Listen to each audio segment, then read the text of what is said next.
नमस्कार साथियों, मैं सीमा गुप्ता आज आप सभी के बीच निबंध में तथ्यात्मक रूप से विश्लेषण कैसे करें अपने निबंध लिखने के दौरान कि आप सभी अधिकतम अंक निबंध में प्राप्त कर सकें। इसके संबंध में महत्वपूर्ण जानकारियाँ देने वाली हूँ कि तथ्य किसे कहते हैं, विश्लेषण किसे कहते हैं और कैसे आप तथ्यों के माध्यम से अपने निबंध में बेहतर विश्लेषण क्षमता के माध्यम से अधिकतम अंक प्राप्त कर सकते हैं।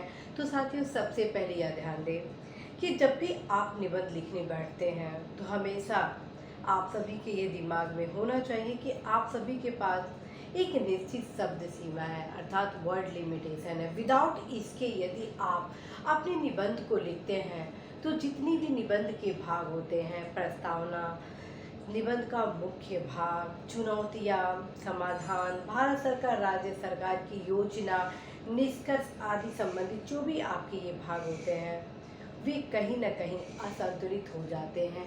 और जब आपको पता होता है कि किस भाग में कितने वर्ड का प्रयोग करना है, किस भाग में किन किन ऐसे तत्वों का समायोजन करना है जिसके माध्यम से आप बेहतर अंक प्राप्त कर सकते हैं, तत्क्रम में फ्रेंड्स आप वर्ड लिमिटेशन को भी बहुत ही ध्यान देते हैं। तो साथियों, आज की इस क्लास में मेरे द्वारा यह बताया जाना है कि कैसे आप तथ्यों के माध्यम से विश्लेषणात्मक निबंध को लिखें। साथियों, तथ्य किसे कहते हैं? तथ्य किसे कहते हैं? तथ्य हम उसे कहते हैं जो निबंध के जो टॉपिक होता है उससे संबंधित जो महत्वपूर्ण बिंदुएं होती हैं।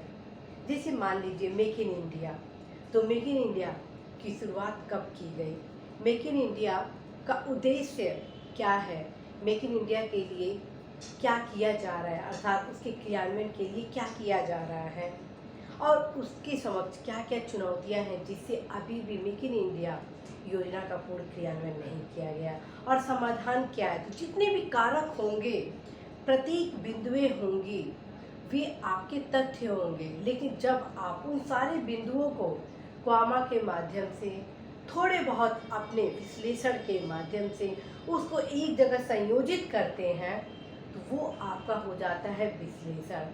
जैसे मान लीजिए आप लिखेंगे कि मेक इन इंडिया का शुरुआत इस तिथि को किया गया, इस उद्देश्य के साथ किया गया कि 21वीं सदी को भारत की सदी बनाना है। भारत को न सिर्फ अपने देशवासियों के प्रत्येक घर में सुख समृद्धि और विकास के मार्ग को लाकर सबके घर में दीपक को, रोजगार दीपक को जलाना है, बल्कि विश्व में भी न्याय, समता पर आधारित नई अंतर्राष्ट्रीय अर्थव्यवस्था की स्थापना करना है। तो आप सोचिए, जहाँ पे आप लिखे किस तिथि को शुरू किया गया, वो क्या हो गया, तथ्य हो गया। आगे आप क्या लिखे, 21वीं सदी में भारत की सदी बनाना है, प्रत्येक घर में आपको रोजगार रूपी दीपक को जलाना है। और फिर उसको आप कोरिलेट किए विश्व के साथ किए, कैसे, जो आप कॉन्सेप्ट बताएं, न्याय व समता पर आधारित नई अंतर्राष्ट्रीय अर्थव्यवस्था की स्थापना, ये बहुत बड़ा कॉन्सेप्ट है और इसकी लड़ाई काफ़ी दशकों से किया जा रहा है। और ये लड़ाई क्या है, यदि इस लड़ाई पे मैं आऊँ, इस द्वंद्व पे आऊँ, इस संवाद पे आऊँ, तो टॉपिक कहीं ना कहीं दिग्भ्रमित हो जाएगा। तो साथियों, ये जो न्यू को कॉन्सेप्ट मैं आपको बताई, और प्लस हर घर में रोजगार का दीपक जलाना है, ये दोनों फैक्ट हो गए जिसे आप क्वामा के माध्यम से, विश्लेषण के माध्यम से, अर्थात अपनी लेखनी के माध्यम से प्रस्तुत करते हैं। तो पढ़ने वाला ये फील करता है कि क्या विश्लेषण है, क्या तथ्य है। तो यही आपके तथ्य होते हैं। जैसे मान लीजिए मेक इन इंडिया के समक्ष क्या क्या चुनौतियाँ हैं, तो आप देखेंगे तमाम चुनौतियाँ हैं। जैसे भारत में आधारभूत संरचना की अभी कमी है, लोगों के भीतर जन जागरूकता की कमी है, अभी भी लघु उद्योग क्षेत्र में मेक इन इंडिया की पहुंच उस हिसाब से नहीं पहुंची है जिस हिसाब से होनी चाहिए। जो तमाम चुनौतियां हैं जिसे आप क्वामा के माध्यम से लिखने वाले होंगे, वो क्या है, फैक्ट है, ठीक है। और जो क्वामा के माध्यम से आप 10 से 12 फैक्ट लिख रहे हैं, चुनौतियों को लिख रहे हैं, तो जो एक पैराग्राफ बन जाएगा, ठीक है, वो आपका होगा विश्लेषण। ठीक, अब हम आते हैं, जैसे मान लीजिए प्रस्तावना। प्रस्तावना आप लिखते हैं तो प्रस्तावना में भी मैं ऑलरेडी आप सभी को बताई हूँ फ्रेंड्स कि आप सभी जब भी प्रस्तावना लिखें तो प्रस्तावना हमेशा आप सभी के निबंध का सार संक्षेपीकरण होना चाहिए, भाव होना चाहिए, क्योंकि प्रस्तावना के माध्यम से आप सभी के व्यक्तित्व का परीक्षण किया जाता है कि किस प्रकार से आप अपने टॉपिक पर बेहतर पकड़ को सुनियोजित करते हैं। और उस भाग में भी आप अर्थात एक पैराग्राफ, जो कि प्रस्तावना का एक पैराग्राफ होता है, उसमें भी आप कम से कम 4 से 5 बिंदुओं को शामिल करते हैं। तो वो बिंदुओं को जो आप शामिल करते हैं, 4 से 5 बिंदुओं को, वो हो गए तथ्य, और जो शामिल करते हैं उस प्रक्रिया को हम कहते हैं विश्लेषण। तो यहाँ पर आई थिंक कि आप सभी का ये डाउट क्लियर हो गया होगा। साथियों, प्रस्तावना कैसे लिखा जाता है, इसके संबंध में आप सभी के बीच शीघ्र मैं एक विस्तार से क्लासेस लाऊंगी और बताऊंगी कि प्रस्तावना के भी कौन से 5 भाग हैं जिनका यदि आप समायोजन अपने प्रस्तावना में करते हैं तो आप अधिकतम अंक प्राप्त करते हैं। ठीक है।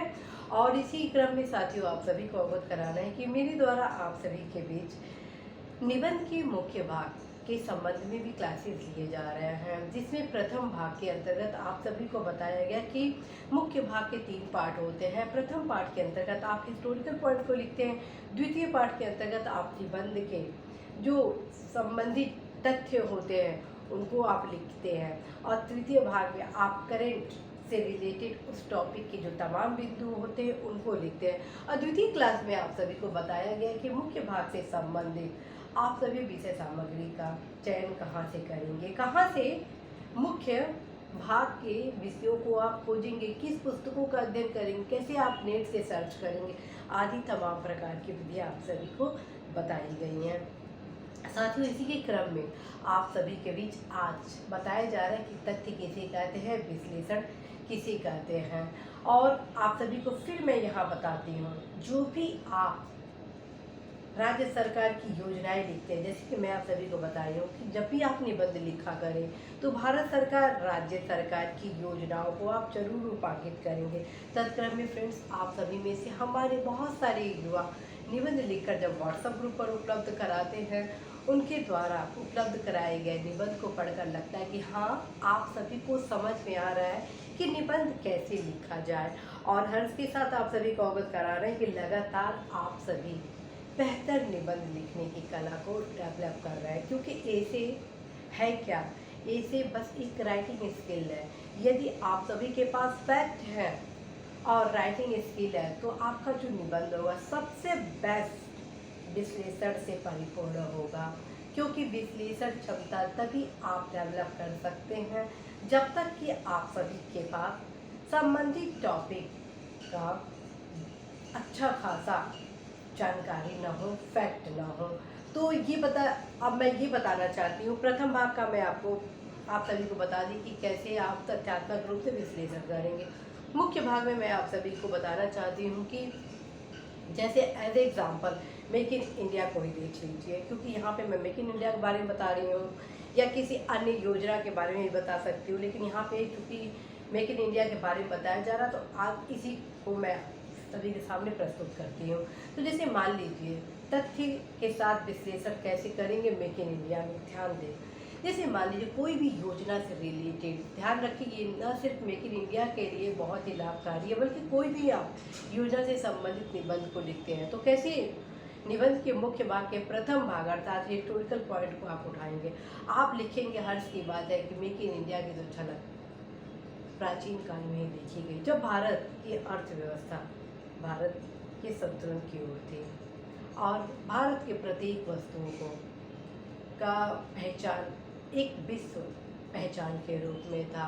और आज और फिर लिखेंगे, कुछ समस्याएं भी लिखेंगे, जैसे मध्यकाल में कुछ समस्याएं, लेकिन दुख की स्थिति थी कि जैसे ही भारत ब्रिटिश शासन के प्रभाव में आया, वैसे भारत के जो प्रोडक्ट थे, जो अद्भुत उपलब्धियां थी अर्थव्यवस्था की, वो शोषणकारी प्रवृत्ति के कारण वो निर्गमित हुई ब्रिटिश की ओर। इस प्रकार से मेक इन इंडिया, जिसकी झलक हम प्राचीन भारत में देखें, उसमें कहीं ना कहीं एक प्रश्न चिन्ह खड़ा हुआ। लेकिन स्वतंत्रता के साथ ही मेक इन इंडिया एक आगे की ओर अग्रसित हुआ, और जिसे औपचारिक रूप से आज जिस तिथि को मेक इन इंडिया को आरंभ किया गया है उसको लिखिए कि जिसे औपचारिक रूप से एक योजना के रूप में माननीय प्रधानमंत्री महोदय द्वारा आरंभ किया गया। ध्यान रखिए साथियों, जो भी योजनाएं चलाई जाती है, जो भी परियोजनाएं चलाई जाती है, जो भी समितियां बनाई जाती हैं, क्या वो नए होते हैं? नहीं ना, क्योंकि उसके विकास के लिए तो बहुत लंबे समय से प्रयास किए जाते रहते हैं। तो आप अवश्य ही झलक आदि के माध्यम से ये बताएंगे कि हमारे देश में इस योजना के लिए जो कार्य किए जा रहे हैं वो अद्भुत किए जा रहे हैं। तो इस प्रकार से निबंध के मुख्य पाठ के जो प्रथम भाग है उसमें आप 3 चीज उठाएं। क्या क्या उठाएं फैक्ट के रूप में? प्राचीन भारत, दूसरा आधुनिक भारत, तीसरा स्वतंत्रता के साथ। तो ये जो 3 आप लिखेंगे 3 से 4 लाइन में या 6 लाइन में, कि आपके फैक्ट हो जाएंगे। और जब इन तीनों तथ्यों को आप अर्थात तीनों पॉइंट को लिखते हैं तो ये क्या हो गया? आपका विश्लेषण हो गया। ठीक है, तो आई थिंक कि आप यहाँ तक क्लियर आप लोग हो गया होगा। अब आते हैं मुख्य भाग के द्वितीय पार्ट में कि विश्लेषणात्मक रूप से तथ्य को कैसे लिखा जाए। तो साथियों ध्यान रखें कि जब आप मेक इन इंडिया के संबंध में जो समस्त आयाम लिखने लगते हैं कि क्या क्या इसके मुख्य आयाम हैं, इसके लिए क्या क्या योजनाबद्ध नीति बनाई गई हैं, और उसको जब आप कॉमा के माध्यम से सारे तथ्यों को लिखते हैं निबंध के मुख्य भाग के द्वितीय पार्ट में, वो आपका तथ्य भी हो गया। और जब आप आगे उसको क्रम को बढ़ाते हैं तो जो एक कॉम्पैक्ट पैराग्राफ होता है वो आपका विश्लेषण हो जाता है। ठीक है, तो यहाँ पे आप सभी ये समझ गए होंगे। अब आते हैं करंट से रिलेटेड तथ्यों को कैसे लिखते हैं। वर्तमान में मेक इन इंडिया के लिए जो बजट में प्रावधान किए गए, आर्थिक सर्वेक्षण में जो उसके संबंध में समीक्षा की गई है, ठीक है, प्रत्येक राज्य में किए गए हाल फिलहाल में कार्य किए गए हैं, कहाँ कहाँ कौन कौन से उपलब्धियाँ प्राप्त की गई हैं, उसको जब आप लिखते हैं उन सारे तथ्यों को डालते हैं तो तथ्य हो जाता है। और सारे तथ्यों को एक साथ संयोजित करते हैं तो उसको हम विश्लेषण कहते हैं। तो ये हो गया आपका निबंध का मुख्य भाग। अब हम आते हैं भारत सरकार राज्य सरकार की योजना परियोजना। अब मेक इन इंडिया के लिए भारत सरकार द्वारा क्या किया जा रहा है, राज्य सरकार द्वारा क्या किया जा रहा है। आप देख रहे हैं मेक इन इंडिया प्रोडक्ट को बढ़ावा देने के लिए भारत की विदेश नीति में कई आर्थिक कारकों को जोड़ा गया है। भारत की विदेश नीति को पूरा आर्थिक क्षेत्र में अनेक प्रकार के परिवर्तन किए गए। साथ में भारत के आधारभूत संरचना के विकास के साथ साथ भारत के जो प्रोडक्ट है उनको बहुत ही आत्मबल के साथ कई कार्यक्रमों के साथ उसको जोड़ा जा रहा है। और जो वर्तमान में कार्य किए जा रहे हैं तो जो उसको आप लिखेंगे और एक पैराग्राफ में कन्वर्ट हो जाएगा, जिसे आप कॉमा के माध्यम से सभी तथ्यों को समायोजित करेंगे। उसका कारण ऐसा कि आपके पास शब्द बहुत कम होते हैं और विचार बहुत आपको उसमें शामिल करने होते हैं। ध्यान रखें, आप कोई एक तथ्य लिखकर उसको पूरा बताएंगे नहीं एक पैराग्राफ में। जैसे मान लीजिए गरीबी, इसके सामने आधारभूत संरचना की कमी है, तो बस आप कॉमा के माध्यम से लिखिए आधारभूत संरचना की कमी एक चुनौती के रूप में। ये नहीं बताएंगे कि सड़कों की कमी है तो इसका ये कमी है तो उसका वो कमी है, क्योंकि जब आप चुनौतियाँ हेडिंग वाइज लिखना आरंभ कर देंगे फ्रेंड्स तो फिर कैसे संभव होगा कि आप सारे आयाम को सम्मिलित करेंगे। तो इस प्रकार से आप इन सारे तथ्यों को अवश्य ही ध्यान में रखेंगे। अब हम आते हैं जो चुनौतियाँ हैं जिस पर अभी मैं चर्चा कर रही थी। जितनी चुनौतियाँ हैं उसको जब आप कॉमा के माध्यम से लिखते हैं और एक पैराग्राफ में वो कंप्लीट हो जाता है तो वो हो जाता है तथ्यात्मक रूप से विश्लेषण। ठीक है, क्या हो जाता है? तथ्यात्मक रूप से विश्लेषण। और जब आप समाधान लिखते हैं कि उल्लेखनीय, अतः यह कहा जा सकता है कि देखिए विश्लेषण को कैसे मैं तथ्य के साथ समायोजित कर सकती हूँ। अतः यह कहा जा सकता है कि यदि हम सभी उपरोक्त चुनौतियों को पूर्ण पारदर्शिता के साथ दूर करने के लिए भारत सरकार राज्य सरकार की तमाम योजनाओं को क्रियान्वित करें, साथ ही साथ अब आप यहाँ क्या करेंगे, जो भी आपके समाधान होंगे उसको आप पॉइंट वाइज, अर्थात पॉइंट का मतलब एक समस्या कॉमा, एक समाधान कॉमा, दूसरा समाधान कॉमा, तीसरा समाधान कॉमा, चौथा समाधान कॉमा, वहीं फिर आप इसको जोड़ दिए दूसरे शब्द से वहीं, फिर अपने समाधान को लिखिए, फिर कॉमा लिखिए, फिर समाधान लिखिए, फिर कॉमा लिखिए, फिर समाधान लिखिए, फिर कॉमा लिखिए। इस प्रकार से आपका 2 पैराग्राफ ऐसे कंप्लीट हो जा रहा है। ठीक है, तो ये आपका हो गया तथ्यात्मक रूप से विश्लेषण। कम शब्दों में आप अल्टीमेट भावों को अभिव्यक्त किए, अर्थात गागर में आप सागर को भरने का प्रयास किए। तो इस प्रकार से साथियों सबसे बेस्ट आप सभी का निबंध होने वाला है। तो साथियों आज मेरे द्वारा आप सभी को यह मार्गदर्शन दिया गया कि कैसे आप तथ्यात्मक रूप से विश्लेषण क्षमता को बढ़ाएंगे और किस प्रकार से गागर में सागर भरने का काम करेंगे ताकि आप सभी अधिकतम अंक प्राप्त कर सके। साथियों आज का यह क्लास न सिर्फ समीक्षा अधिकारी, सहायक समीक्षा अधिकारी, मुख्य परीक्षा के निबंध के लिए बेहद उपयोगी है, बल्कि उतना ही महत्वपूर्ण आईएएस एग्जाम के लिए भी है और पीसीएस एग्जाम के लिए भी है। ध्यान रखें, यदि आपके लेखनी क्षमता में संवर्धन होगा तो 100% आप निबंध में बेहतर से बेहतर अंक प्राप्त करने वाले हैं। और ये भी ध्यान रखें कि यदि तैयारी पूर्ण भाव से होती है, परिश्रम से होती है, तो कहीं न कहीं सफलता का मुहूर्त तो सुनिश्चित हो ही जाता है। और मुझे पूर्ण भरोसा आप सभी होनहार युवाओं पर है कि आप सभी अवश्य ही गंभीरता के साथ आज की इस क्लास को लिए होंगे और पूर्ण परिश्रम के साथ अवश्य ही हर वीकेंड पर एक निबंध लिखने का जरूर प्रयास करेंगे।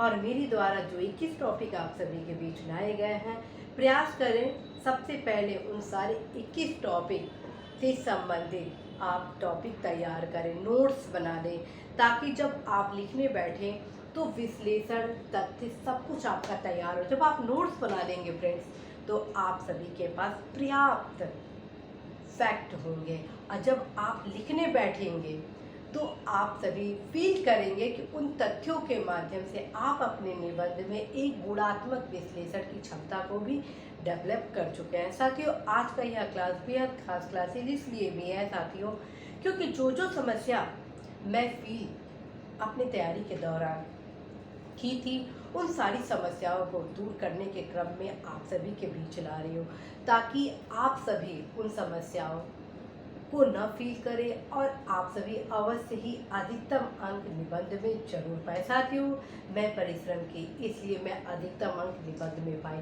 जिसका परिणाम रहा कि मैं अपने बैच में टॉप पे हूँ। आप भी परिश्रम करें और मुझे पूरा भरोसा है कि इतने सारे क्लासेस जो कि जहाँ जहाँ मैं समस्या महसूस की, सब समस्याओं के क्रम में आप सभी के बीच लाए जा रहे हैं। पूरा उम्मीद है कि आप सभी हर एक क्लास को बहुत ही गूढ़ता के साथ अध्ययन कर रहे होंगे। यदि आप हर क्लास की गंभीरता को लेंगे, हर क्लास में बताए गए आप एक एक पॉइंट को नोट डाउन करेंगे। नोट डाउन का सेंस की कॉपी पर नोट डाउन करने का सेंस नहीं, नोट डाउन का मतलब दिमाग में, ठीक है, ताकि जब आप स्टडी करें तो उस चीज़ को आप अवश्य ही क्रियान्वित करें, क्योंकि आप सभी की जागरूकता ही आप सभी की सफलता का आधार है और आपसे ही हमारे देश का विकास है। तो फिर आप सभी की जागरूकता बेहद ही महत्वपूर्ण है। साथियों इसी आशा विश्वास संदेश के साथ आप सभी को ढेरों शुभकामनाएं। निश्चित रूप से आप सभी सफलता प्राप्त करेंगे। All the best.